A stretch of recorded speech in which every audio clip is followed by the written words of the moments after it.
you've just come from Panama, and you said that your meetings in Panama went well. After them, President Trump said that we're going to take the canal back, or something very powerful is going to happen. What's going to happen? Well, I hope nothing's going to happen, and it shouldn't, because look, the president's point is we gave the canal in a treaty to Panama. We didn't give it to China. You come back 20 years later and you go to the canal, and on the entry points of both sides of the canal is a Chinese-linked company. In fact, when I was visiting there yesterday, the ship behind me, just over my shoulder, was a Hong Kong shipping vessel. And so their presence, not just in the canal, but in Panama writ large, is very disturbing. So ridding their presence could solve this whole problem? Well, we didn't give the canal to China. I mean, it's a violation of the treaty. What I told President Molino yesterday was that President Trump's made a preliminary determination that that there's a violation of the treaty. You're in violation of the treaty because a sovereign other country, a third country, has effective control over the canal area. And this, absent serious measures, we're going to have to preserve our rights under the treaty. Mm-hmm. Now, obviously there are a lot of options in that regard, and I think people speculate things, but I don't think we'll ever get to that point, and it shouldn't get to that point. So we had a very frank conversation. Since then, they've taken some steps. They announced that they're going to get out of the Belt and Road Initiative. We'd like to see more. We hope to see more in the days to come. The government doesn't control the canal. It's run by an independent agency, the Canal Zone. So they have to go through some legal steps that they have to carry out. But my hope, ultimately, is that we can get back to a point where that canal is what it was meant to be, which is a place where the United States and Panama are working in partnership. It's free it's open for everyone, and that no foreign power through their companies or any other means has the ability to use it against us in a time of conflict and impede travel through it, because it would be devastating. Could easily get resolved without the United States taking direct operational control of the canal. Yeah, there's a lot of options, and I'm not going to preclude any options about what the final outcome looks like, but at a prerequisite baseline, we cannot continue to have the Chinese and through their companies exercising effective control of the canal area, and that needs to happen. I was pretty clear, and I hope that we'll see additional steps in the days to come to reaffirm that. Mm-hmm. So you're now the head of USAID. The head of Doge, Elon Musk, called USAID a criminal organization and added that it is time for it to die. Do you agree with that? Let me walk you through the history of this agency, because I've dealt with it for 14 years in the United States Senate. It was created as a way of doing humanitarian assistance in the world, separate from the State Department at the time. But it said you have to take policy direction from the Secretary of State, the National Security Council, the White House, and all elements of government. They have basically evolved into an agency that believes that they're not even a U.S. government agency, that they are a global charity, that they take the taxpayer money and they spend it as a global charity, irrespective of whether it is in the national interest or not in the national interest. One of the most common complaints you will get if you go to embassies around the world from State Department officials and ambassadors and the like is USAID is not only not cooperative, they undermine the work that we're doing in that country. They are supporting programs that upset the host government for whom we're trying to work with on a broader scale and so forth. So they're completely unresponsive. They just don't consider that they work for the U.S. They just think they're a global entity and that their master is the globe and not the United States. And that's not what the statute says, and that's not sustainable. The President put a pause on all foreign aid. We found a lot of cooperation in the State Department, and we have issued dozens and dozens of waivers. As we go through all the foreign aid programs in the Department of State, the ones that make sense, we issue a waiver, they go back on. We've already done it for dozens of programs. And you'll be issuing more waivers soon? And we'll be doing so. For example, we did it today for some of the migrant flights that are going out of Panama. It's in our national interest to help them deport people that are headed towards the United States back to their home countries. And we'll issue some here today in El Salvador, because they do a lot of cooperation with us on stopping drugs and stopping migration and so forth. So we're going through it at the State Department portion of foreign aid. We find cooperation. State Department people have been great, and we're issuing waivers and we're getting input, and it's working. We go to USAID, which is a big chunk of foreign aid, $40 billion or so. They're completely uncooperative.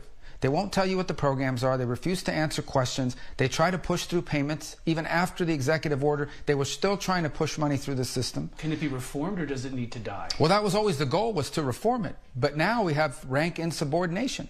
Now we have basically an active effort where their basic attitude is, we don't work for anyone. We work for ourselves. No agency of government can tell us what to do. So the President made me the acting administrator.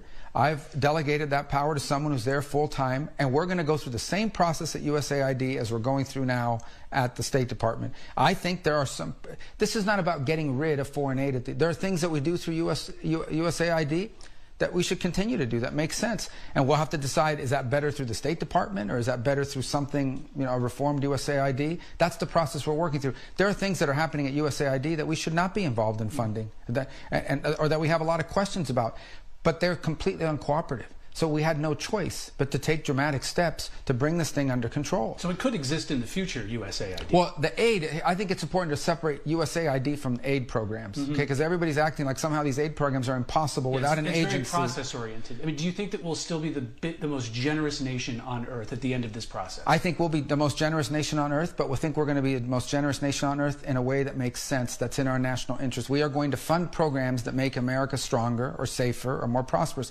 We're going to pay for things that make sense for the United States.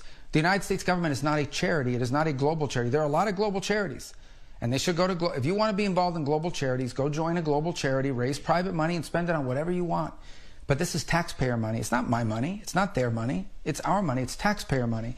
And we have an obligation, if we're going to do foreign aid, to do it in a way that makes sense, that doesn't support our enemies, and that actually is aligned with, makes sense within the context of our foreign policy.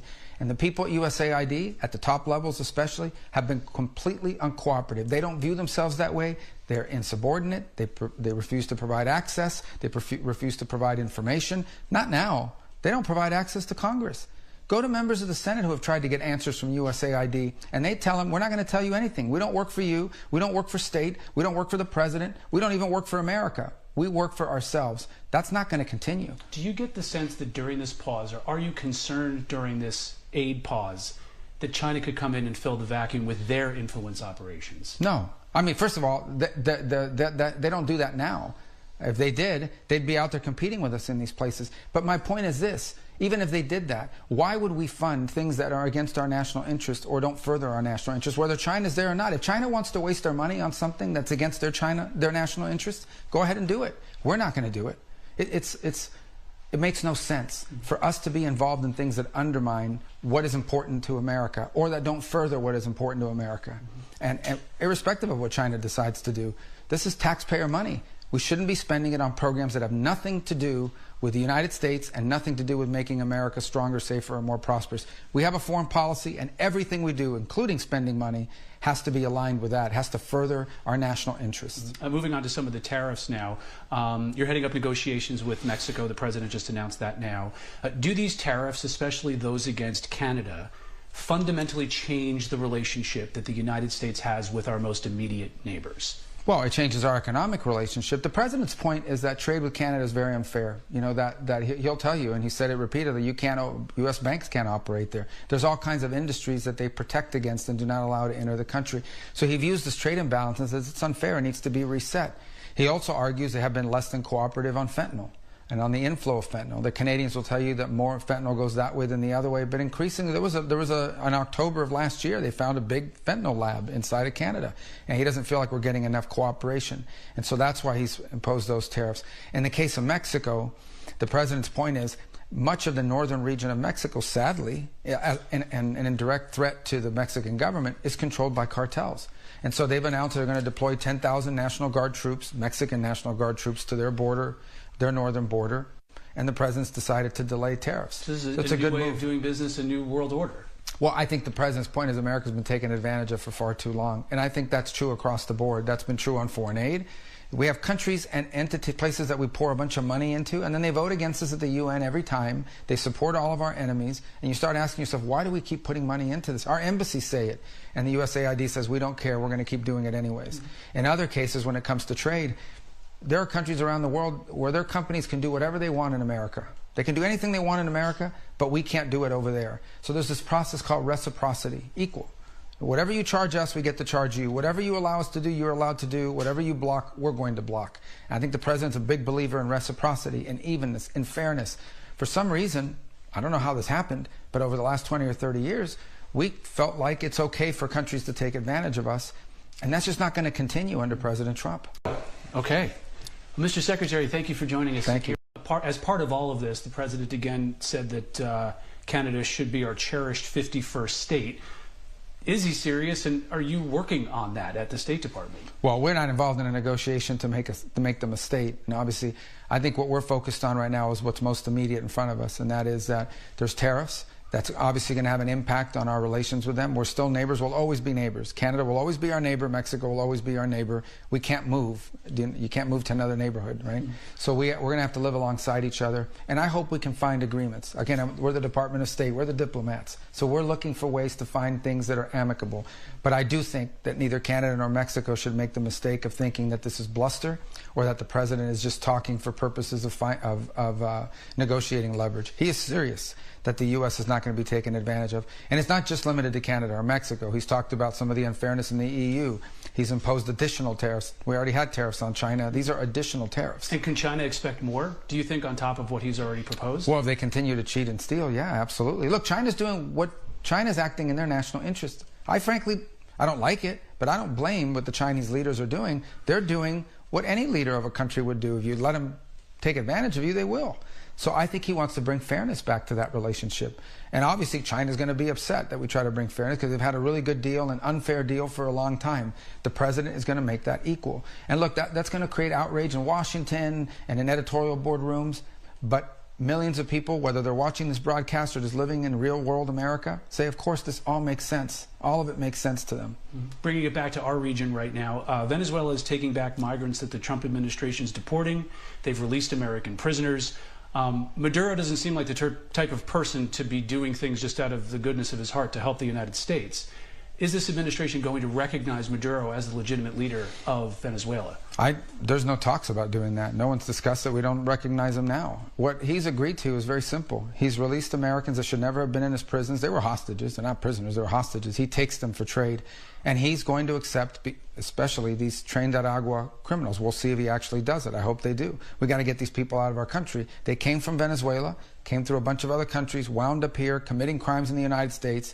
He pushed those people out of his country. He emptied out his jails and prisons and pushed them into other countries and towards the United States, and he's going to have to take them back. I think leaders like Maduro, no matter how tough they try to be, they respect Donald Trump. They know this is not a guy who's going to send you a strongly worded letter. He will take actions. I'm not going to talk about what those actions are, but he knows and they know we have many options to inflict serious damage and harm on the Maduro regime if they don't do what international law requires them to do, and that is accept their foreign nationals who are illegally in this country, especially those who are criminals. That's the priority, the criminals. And that's a lot of part of your conversations down here in Central America as well, getting people to governments to take their nationals back.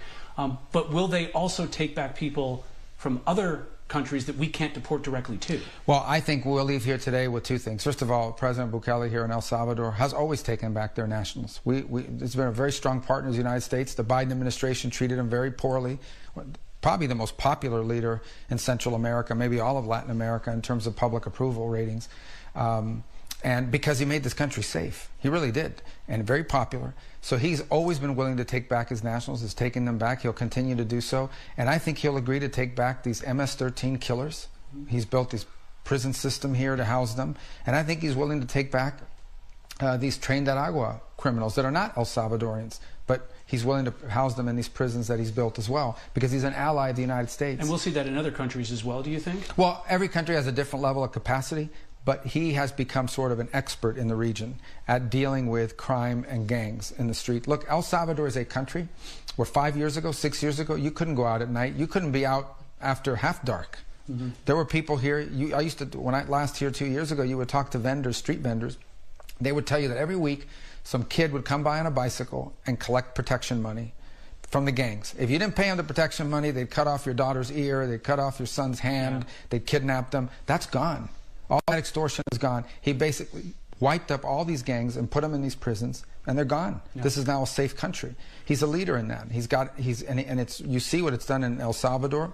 I hope other leaders will follow his example. But he now has the capacity to help house some of these people because he's a partner and an ally of Donald Trump. Joe Biden treated him very poorly. Very quickly on Iran. Do you expect that the pressure campaign, the maximum pressure campaign, is coming back against Iran? I think Iran right now is in very serious trouble because the people of Iran hate them. The people of Iran hate their own leaders. They hate them. They've destroyed their country. They've given all this money to Hezbollah. They've given all this money to terrorist groups, and they've done nothing for their own people. So they've got a lot of problems internally. I think they've lost. Hezbollah's been weakened. Hamas has been weakened. They've lost Syria. They got kicked out of Syria. So they're very, very vulnerable. So time to apply more pressure? I think we need to apply more pressure to Iran until they stop doing the activities that they're doing. What are those activities? They're trying to ultimately get to a nuclear weapon. They keep providing weaponry for all these terrorist groups, the Houthis, okay? This group in Yemen that basically attacked global shipping and raised prices for everybody. All of their weapons were given to them by Iran. All of their weapons were given to them by Iran. So until the Iranian regime stops promoting international terrorism the way they have through Hezbollah, Hamas, the groups they have had in Syria, the groups they have in Iraq, I think they need to face more pressure, not just from us, but from other countries in the world that are implicated or feel the wrath and feel the punishment of what they've done. Cracking down on oil sanctions, tightening those up, even more sanctions you think are needed? Absolutely. And we'll see. I mean, the president hasn't made a pronouncement on that yet. He's making a decision on what exactly that is. The bottom line is the president's goal is to get Iran to stop supporting terrorism and stop destabilizing the region and stop trying to be the dominant force in the Middle East. That has to end. They're a direct threat to Israel, but they're really a direct threat to the United States. That threat needs to go away. The president is going to reestablish deterrence. He has many options at his disposal to do that, and those will be forthcoming soon. And arguably the most complex relationship you're going to have to manage is that with China. Are you planning on going to Beijing anytime soon? We have no plans to go at this time, but you're right. I mean, look, the future of the 21st century will be about the relationship between the United States and China. China's going to be a rich and powerful country. They already are. We're not going to keep them from being a rich and powerful country. What we cannot allow is to live in a world where China dominates an entire continent and nobody there can have deals with us. What we cannot have is to live in a world where we depend on China for things we need to be strong. We can't depend on them for industry. We can't depend on them for critical minerals. We can't depend on them for energy. We can't depend on them for medicine. We can't allow them to take over the car industry, the telecommunication industry. That can't happen. We can't reach a point in the world where the United States depends on China. We can never allow that to happen. It's not about containing them. It's about reestablishing real balance. They're a great power. They're going to be a great power. It's a big country. It's historically been a great power. But there needs to be fairness and equality and that balance in that relationship. And it cannot lead to an America that's dependent on China for everything that makes us safe and strong and prosperous. The final question, and I think it's a very good place to answer. Do you see yourself as the representative of the United States government ever going to Havana? Well, first of all, I have no intention of going to Havana with this regime in place other than to discuss when they're going to leave. That regime is a disaster. It's destroyed the country. It's turning Cuba into a nursing home, sadly. The only people that don't leave are the ones that are too old or too sick to leave. They've lost 10, 12% of their population just in the last 3 years. They're incompetent and they're evil, that regime. But they're also a threat to the United States. They've invited China to open spy bases. They invite Russia in. They're partners with Iran. They just joined a partnership with South Africa to support Hamas at the expense of Israel. That isn't a government. That is a regime that is hostile to the United States. And so until that changes, there's nothing for me to talk about with